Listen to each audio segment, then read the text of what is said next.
hashtag live. If you are catching me in the replay, hit hashtag replay, and I will make sure to reply to all of your comments when I get a chance. So what's in my magical brew today? Today I am just drinking regular flavored water with a little bit of orange zest in it, just for metabolism. And to, orange is about being energized and clearing out kind of negative energy and just bringing your vibe up. I love anything citrusy in the morning.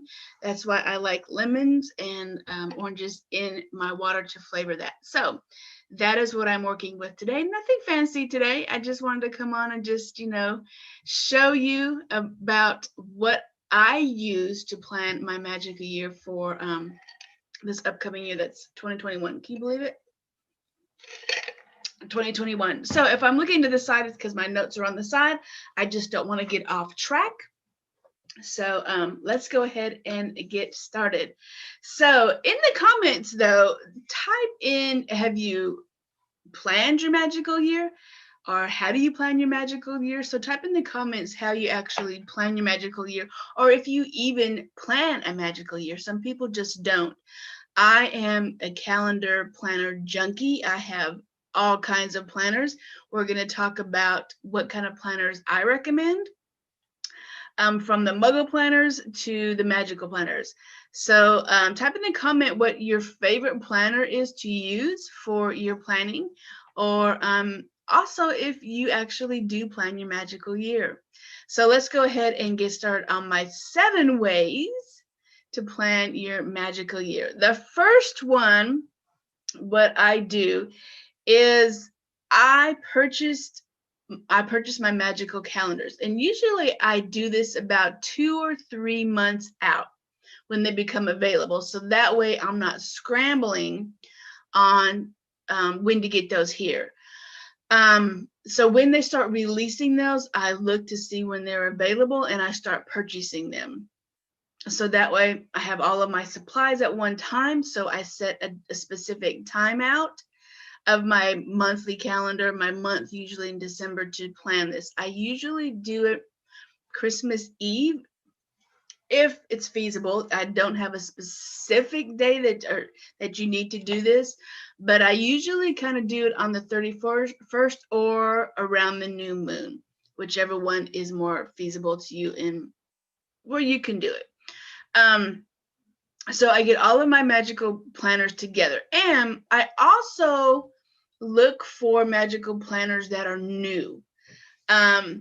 Everybody goes to the Llewellyn, and we're going to talk about the Llewellyn ones, but there's some, great creators out there that have their own calendar that are not mainstream, that are not, mass produced.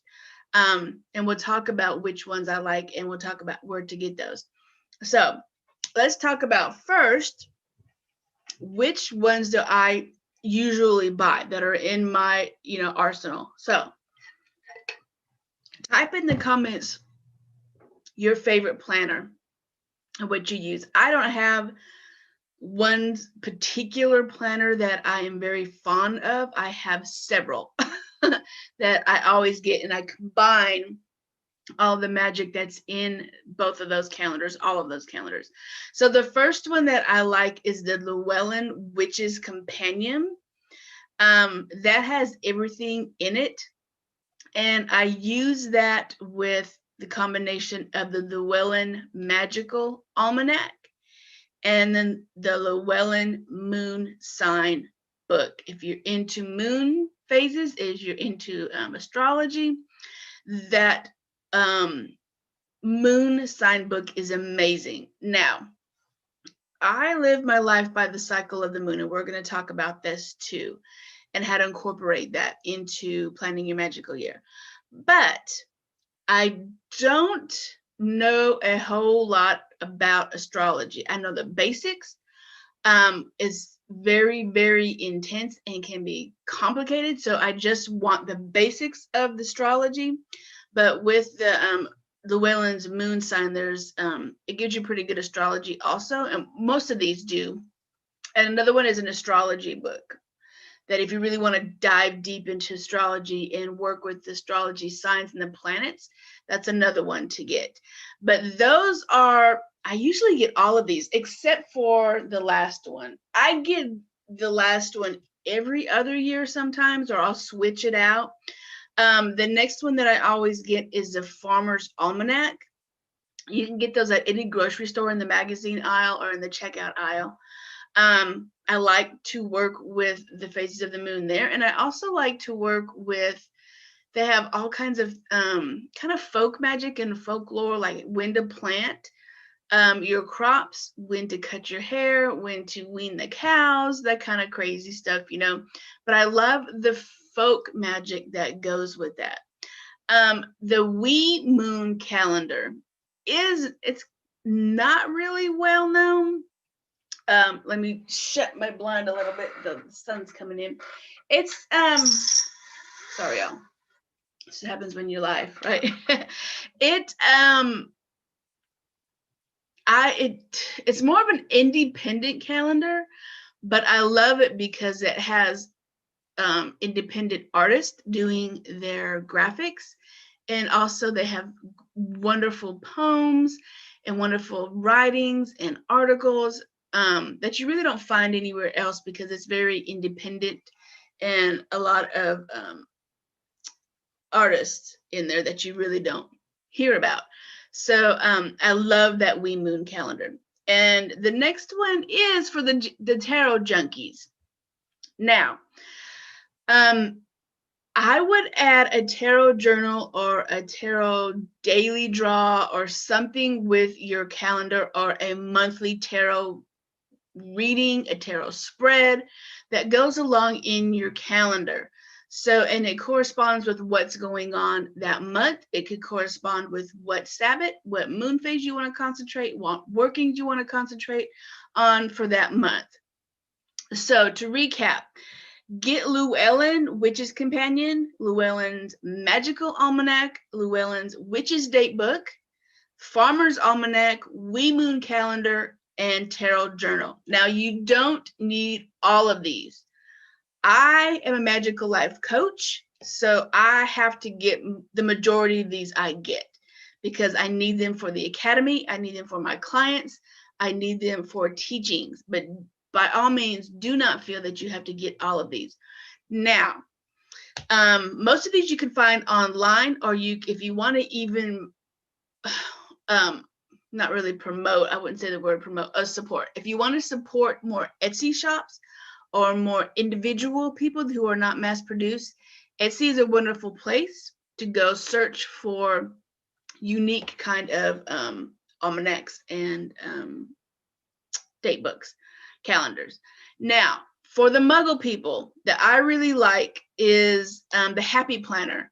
And the Happy Planner is starting to become more magical and more woo-woo than it used to be. So the last 2 years I've got one, and I'll show you the cover of mine for this year is, this is the cover. Sorry about the glare, y'all. There we go. That's my wall you see in the background. Sorry about the glare. So they've become more magical. And I mean, the one last year was like the Stargazer one with all the moon phases and stuff in it. And I really like these. They're really motivational, and they're really, this is the back of it. It's called the Happy Planner.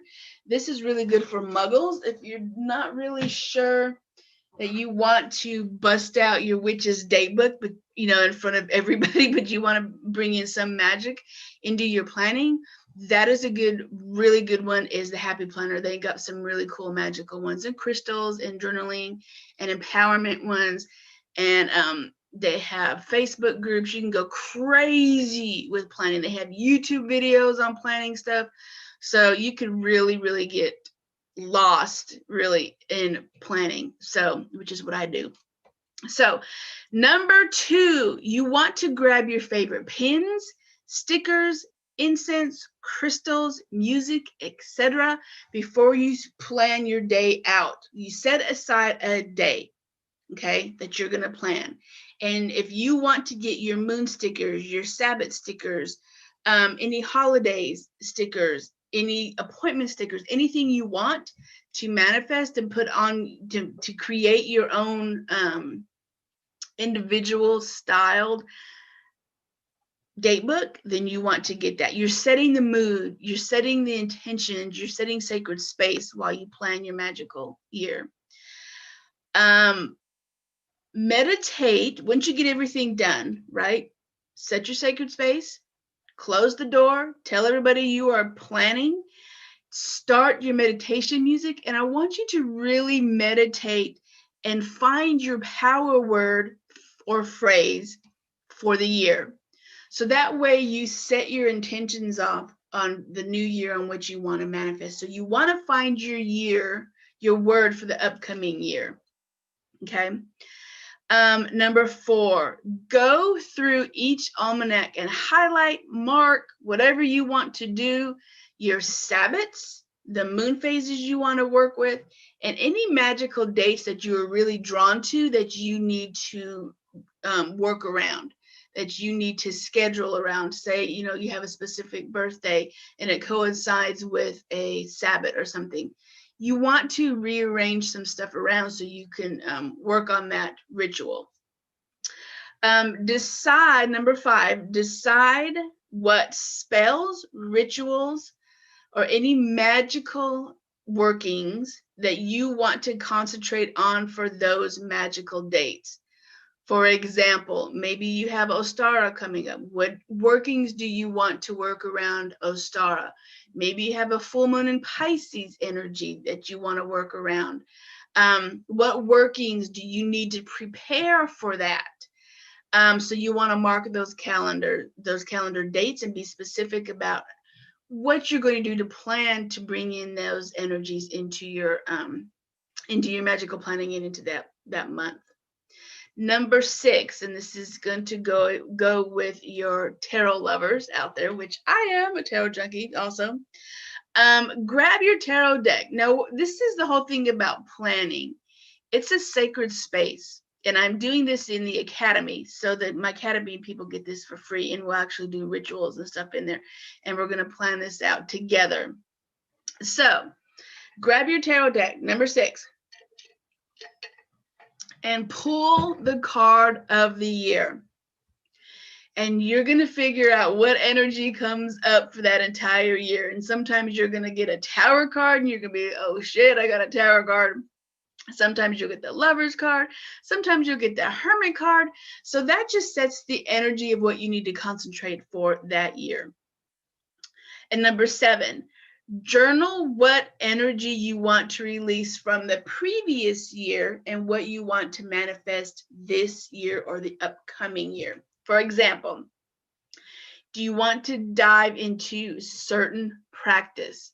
Maybe you're tired of Wicca. Maybe you're tired of casting. Maybe you're just tired of herbs and you want really being pulled to a different type of magic. What do you want to dive into this year? Do you want to come out of the broom closet this year? Maybe this is your year to step fully into your power and be who you are and witch out loud. Maybe this is the year you're going to freaking do it. So you want to work on that. Do you want to become a magical leader? Maybe you want to start leading circles. Maybe you want to start being more involved in the community. Maybe you want to start bringing other solitary practitioners together. Do you want to work with a certain deity this year? Maybe there's a god or a goddess calling to you. And that just goes back to tarot cards. Instead of pulling tarot cards, maybe you want to pull a goddess out of a goddess deck. Do you want to get certified in a course? Maybe there's a class, a course, a workshop, an academy, something that you want to actually dive into. And you want to come out of there and you say, I'm a certified circle leader. I'm a certified psychic coach. I'm a certified Reiki healer, crystal healer, chakra healer, shadow work healer, whatever you want to get a certified or get certified in, work on that this year and look at some different classes, courses, and academies. So do your research on that. Okay. And one last thing, keep the journals, keep the date books, so you can reflect on how far you've come in your craft from the beginning to like where you are now. It's really fun and empowering to look back on where you started and where you are now. You will see you progress in your craft, and it's very empowering. It's very reflective. It's very much like, man, look how far I've come. So keep those journals, keep the calendars, and the calendars are really good because I have lots of tips and tricks and recipes. And if nothing else, you can just keep those for a reference. Okay. So those are my 7 ways to plan your magical year. So I hope you enjoyed this. Don't forget to reach out to me if you have any questions about mentoring or joining the academy. I am always here for questions. Hope you enjoyed this training, and witch on, everyone. Bye.